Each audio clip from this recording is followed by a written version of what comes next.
Bonjour, aujourd'hui je vous fais une courte capsule sur Mula Bandha. Mula Bandha est un verrou qui est utilisé fréquemment en Kundalini Yoga principalement, mais dans plusieurs types de yoga, principalement dans les pranayamas également. Donc c'est vraiment un verrou parmi les trois autres verrous qui est la cible aujourd'hui. Mula Bandha, Mulban, qu'on peut appeler également, couvre principalement les trois premiers chakras et viennent solliciter principalement les organes internes pelviens, le plancher pelvien.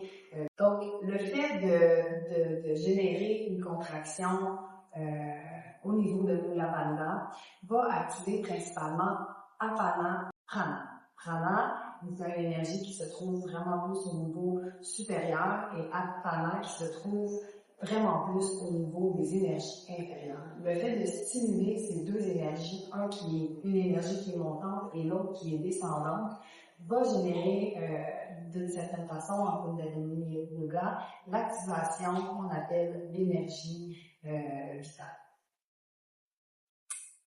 Aujourd'hui, ce que j'ai envie de faire, c'est de vous faire ressentir votre Mula Bandha. On entend souvent que, principalement au Kundalini Yoga, on parle souvent de contracter le sphincter de l'anus, de la vessie et de rentrer le nombril vers l'intérieur.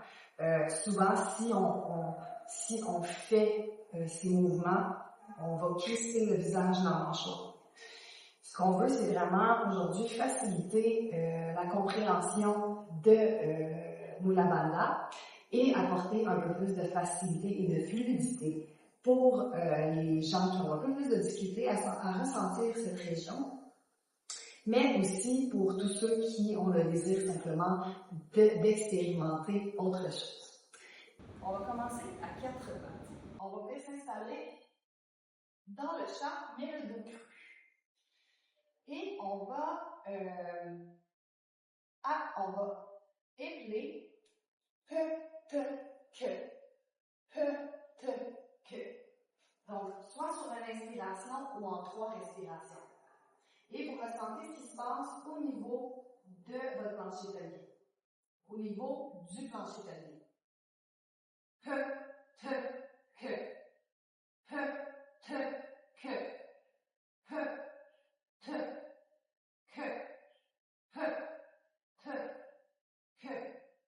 On relâche. Et on laisse. Le P représente la sphère anale. Le T représente les fibres du noyau central. Le K représente la région urogénitale.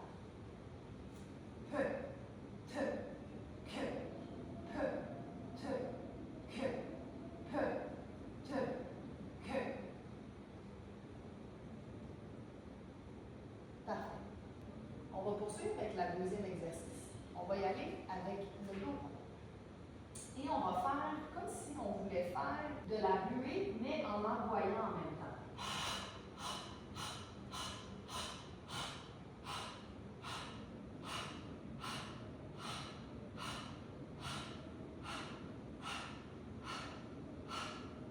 On relâche et on reprend.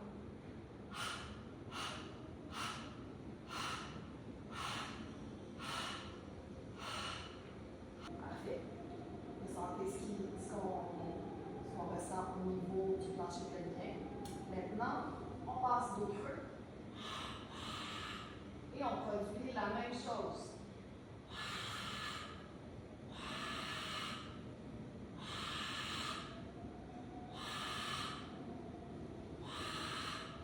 Ressentez la fermeture qui se produit au niveau de tout ce qui est périnéal.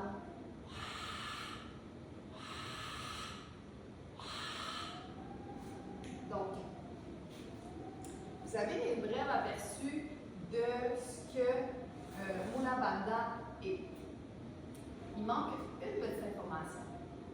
Souvent, au Kundalini Yoga, qu'est-ce qui se produit?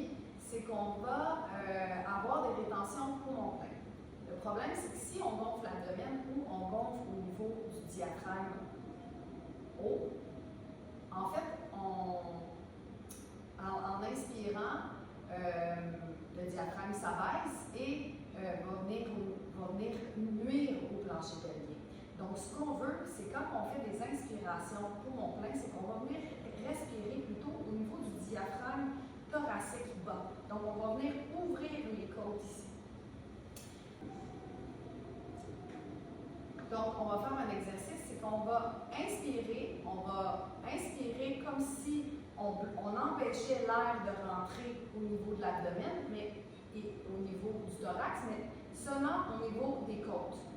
Et là, on va appliquer un Mula Bandha. Donc, comme on vient de le sentir avec les exercices, vous allez voir la facilité et la douceur dans laquelle tout cela se produit. Donc, une grande inspiration par les côtes. On retient l'inspiration et on y va avec un Mula Bandha. On relâche le visage, la mâchoire. Et on relâche. Voyez comme c'est doux, l'énergie monte, on peut visualiser l'énergie qui monte tranquillement, le visage est relâché, on se sent apaisé. Donc, j'espère que vous avez aimé ma capsule sur Mula Bandha. Je vous en fais d'autres sur les prochains éventuellement. Merci à vous et bonne journée.